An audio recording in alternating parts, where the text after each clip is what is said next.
नमस्कार, मैं हूं मुस्कान और आप देख रहे हैं तेज भारत नेटवर्क न्यूज, जहां मिलती है आपको ताजा और महत्वपूर्ण खबरें। जानिए आज की प्रमुख खबरें। माननीय मुख्यमंत्री श्री योगी आदित्यनाथ जी उत्तर प्रदेश विधानसभा के शीतकालीन सत्र 2025 के पूर्व प्रेस वार्ता को संबोधित करते हुए उत्तर प्रदेश विधानसभा सभा के शीतकालीन सत्र 2026 से पूर्व माननीय मुख्यमंत्री श्री योगी आदित्यनाथ जी प्रेस वार्ता के माध्यम से राज्य सरकार की प्राथमिकताओं, आगामी सत्र के एजेंडों और जनहित से जुड़े महत्वपूर्ण विषयों पर जानकारी दे रही है। इस दौरान कानून व्यवस्था, विकास कार्यों, आर्थिक प्रगति और जन कल्याणकारी योजनाओं को लेकर सरकार की नीति और दृष्टिकोण पर प्रकाश डाला जा रहा है। यह प्रेस वार्ता सत्र के दौरान होने वाली चर्चा और विधायी कार्यों की दिशा तय करने में महत्वपूर्ण मानी जा रही है। राज्य के नागरिकों से जुड़े मुद्दों पर सरकार की तैयारियों और संकल्प को समझने का यह एक महत्वपूर्ण अवसर है।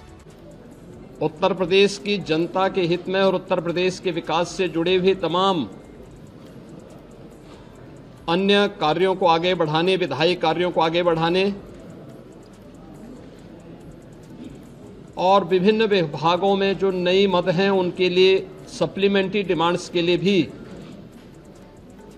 यह शीतकालीन सत्र अत्यंत महत्वपूर्ण होगा। इस अवसर पर राष्ट्रगीत वंदे मातरम के 150 वर्ष पूर्ण होने के उपलक्ष्य में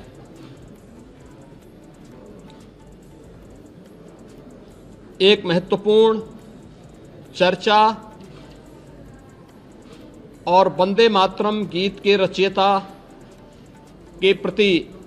कृतज्ञता ज्ञापित करने का भी एक अवसर उत्तर प्रदेश विधानमंडल के सामने होगा, क्योंकि उत्तर प्रदेश की स्थापना का दिवस और राष्ट्रगीत के रूप में वंदे मातरम को भारत के संविधान के अनुसार मान्यता प्राप्त होने का नोटिफिकेशन एक ही तिथि इस महत्वपूर्ण इवेंट के लिए है और उत्तर प्रदेश की विधान मंडल में इस पे चर्चा इसलिए अत्यंत महत्वपूर्ण होगी। कल सर्वदलीय बैठक में हम लोगों ने सभी दलीय नेताओं से इस बारे में अनुरोध किया है कि सरकार प्रत्येक मुद्दे पर चर्चा कराने के लिए तैयार है। सरकार विकास से जुड़े हुए मुद्दों पर एक सकारात्मक रुख है और सभी दलों का हमें विधानसभा सत्र को संचालित करने के लिए उनके सहयोग की भी अपेक्षा है। देश का सबसे बड़ा विधानमंडल सुचारू रूप से संचालित हो और ये अब तक लगातार एक सही दिशा में आगे बढ़ा है, क्योंकि लोकतंत्र से जुड़े हुए पवित्र स्थल जब चर्चा परिचर्चा का विषय बनते हैं तो जन विश्वास पर जनप्रतिनिधि खरा उतरता है। हमारी इच्छा थी कि सत्र अधिक दिन चले, लेकिन माननीय जनप्रतिनिधिगण ज्यादातर वर्तमान में मतदाता सूची की जो विशेष पुनरीक्षण की कार्रवाई चल रही है इस कार्यक्रमों में लगे हैं और यह लोकतंत्र की शुचिता, पारदर्शिता और प्रभावी होने के लिए अत्यंत महत्वपूर्ण भी है। तो विभिन्न जनप्रतिनिधियों ने इस संबंध में अनुरोध भी किया था कि आवश्यक विधायी कार्य और सप्लीमेंट्री डिमांड्स के साथ ही कुछ महत्वपूर्ण अन्य कार्यों को लेने के बाद वंदे मातरम पर चर्चा परिचर्चा के उपरांत अगर इसे हमें आगे के कार्य के लिए SIR की इस कार्रवाई को जो भारत निर्वाचन आयोग के मार्गदर्शन में चल रही है इसके लिए समय मिल जाता, तो इसलिए इसे आज से 24 दिसंबर तक विधानमंडल की इस कार्रवाई का हमने सत्र रखा है और मुझे पूरा विश्वास है कि यह सत्र उत्तर प्रदेश विधानमंडल के साथ ही उत्तर प्रदेश के विकास के लिए एक महत्वपूर्ण सत्र साबित होगा।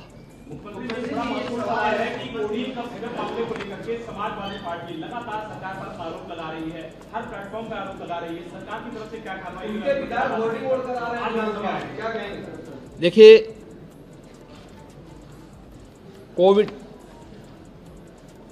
कोडिन फास्फेट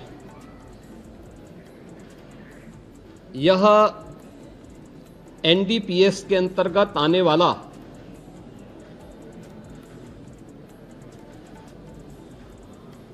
एक औषधि है जिसका निर्माण कोडिन युक्त कफ सिरप यानी गंभीर खांसी के लिए कफ सिरप बनाने के लिए उपयोग होता है, लेकिन सेंट्रल नारकोटिक्स ब्यूरो के द्वारा इसे केवल उन्हीं औषधियों के निर्माण के लिए आमंत्रित किया जाता है। इसके लिए उसका कोटा, उसका आवंटन, ये सभी सेंट्रल नारकोटिक्स ब्यूरो के द्वारा तय होते हैं। इस मामले इसकी यह कफ सिरप तमाम जगहों पर नशीले पदार्थों के रूप में इसके दुरुपयोग की शिकायतों के बाद इस पे हम लोगों ने कार्रवाई की थी, क्योंकि अवैध रूप से इसकी तस्करी की शिकायतें आई थीं और ये उत्तर प्रदेश पुलिस ने एनडीपीएस, जो उत्तर प्रदेश का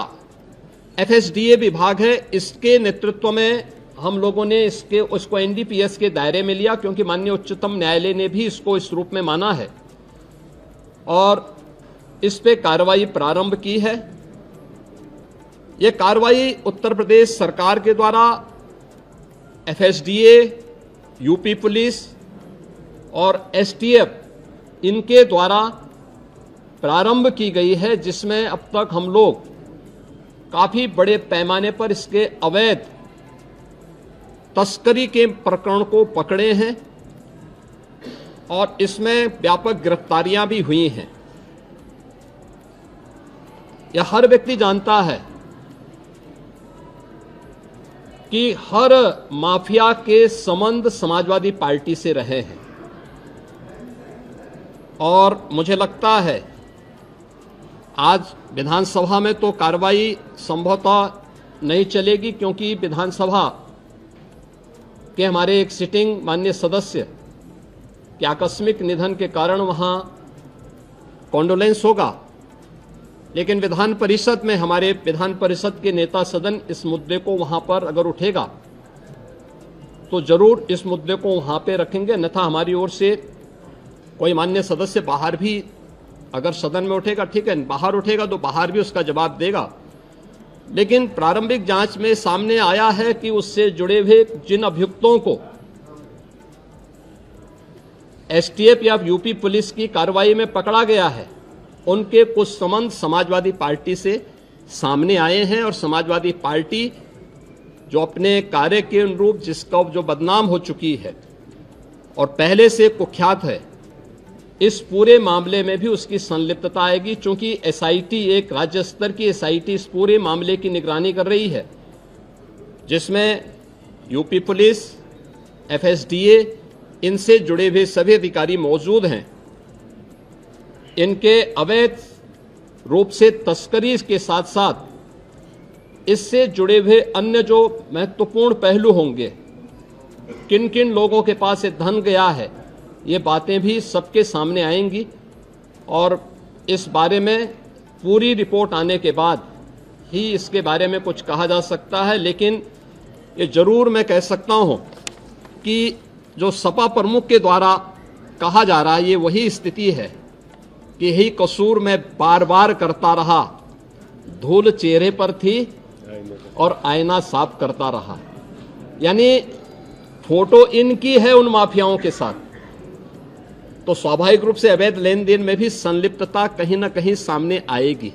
जांच आने दीजिए, दूध का दूध और पानी का पानी सबके सामने आएगा। ये आज की प्रमुख खबरें। अगर आपको यह वीडियो पसंद आया हो तो वीडियो को लाइक करें, चैनल को सब्सक्राइब कर लें और अपनी राय हमें कमेंट में जरूर बताएं ताकि हर जरूरी अपडेट आप तक सबसे पहले पहुंचे। धन्यवाद।